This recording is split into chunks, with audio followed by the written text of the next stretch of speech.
जून 2025 Israel और Iran के बीच एक युद्ध जैसी स्थिति बनी हुई है। दोनों एक दूसरे के ऊपर बैलिस्टिक मिसाइल से लेकर ड्रोन हमले कर रहे हैं और इस युद्ध की शुरुआत अचानक से नहीं हुई। इसकी प्लानिंग यूएस पिछले 1 साल से कर रहा था, जिसे वो अब एग्जीक्यूट कर रहा है इजरायल के थ्रू। आज से 2 महीने पहले 2 अप्रैल को यूएस ने अपना 30% एयर सपोर्ट और नेवल सपोर्ट अपने इंडियन ओशन वाले बेस डिएगो गार्सिया में शिफ्ट किया था, ताकि वो ईरान के ऊपर हमले की तैयारी कर सके। इस एयर सपोर्ट में B-2 बॉम्बर और B-52 बॉम्बर्स भी शामिल हैं। ये बॉम्बर्स तभी इस्तेमाल किए जाते हैं जब किसी कंट्री के ऊपर बम्बार्डिंग करनी हो। आखिरी बार इन बॉम्बर्स का इस्तेमाल इराक के ऊपर किया गया था लेट 90s में। उस टाइम पे भी डिएगो गार्सिया का एक मेन रोल था इराक के हमले के ऊपर, और ईरान के साथ भी यही होने वाला है। इस युद्ध की तैयारी पिछले 1 साल से चल रही थी।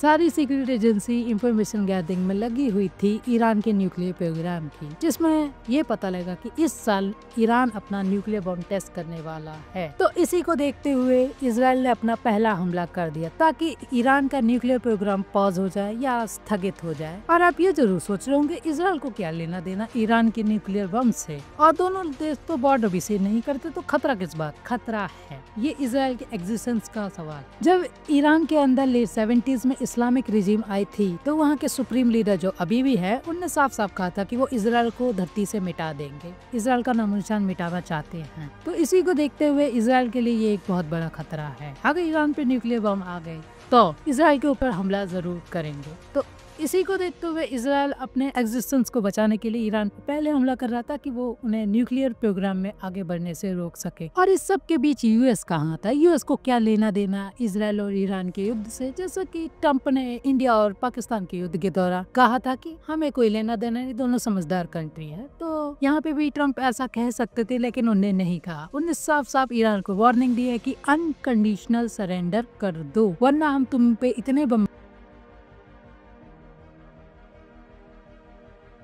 इस तरीके के ट्वीट प्रेसिडेंट डोनाल्ड ट्रंप कर रहे हैं ईरान और इजराइल के युद्ध के दौरान, और यूएस इस युद्ध में इन्वॉल्व है। इस प्लानिंग में यूएस से सिर्फ एक गड़बड़ हो गई कि उसने ये नहीं देखा कि उनका नाजायज बेटा पाकिस्तान क्या करने वाला है। 2 अप्रैल को यूएस ने अपना 30% एयर सपोर्ट अपने इंडियन ओशन वाले बेस में भेजा था, और उसके 20 दिन बाद ही पाकिस्तान ने अपने आप को युद्ध जैसी स्थिति में डाल दिया भारत के साथ, जिसमें पाकिस्तान को बहुत ज्यादा हाईवी लॉस हुआ। 11 मिलिट्री एयरबेस तबाह हो गए, लॉकहीड मार्टिन के रडार्स F-16 और कार्गो प्लेन्स तबाह हो गए। जैसे ही 11 मिलिट्री एयरबेस F-16 और कार्गो प्लेन तबाह हुए, तो यूएस को इस युद्ध में उतरना पड़ा, क्योंकि उनने जो ईरान के ऊपर हमले का प्लान बनाया था वो फेल हो जाता। यूएस को पहले लगा था पाकिस्तान और भारत के युद्ध के दौरान कि भारत ज्यादा एयर स्ट्राइक करेगा पीओके के अंदर, लेकिन जैसे ही भारत ने पाकिस्तान की 11 मिलिट्री एयरबेस तबाह कर दिया, और कुछ मिलिट्री बेस ईरान के बहुत पास थे, तो इसको देखते हुए यूएस को युद्ध में उतरना पड़ा। और पाकिस्तान अपने नाजायज बेटे को लतिया के जाओ, भीख मांगो, कुछ भी करो, बस सीज फायर कराओ, और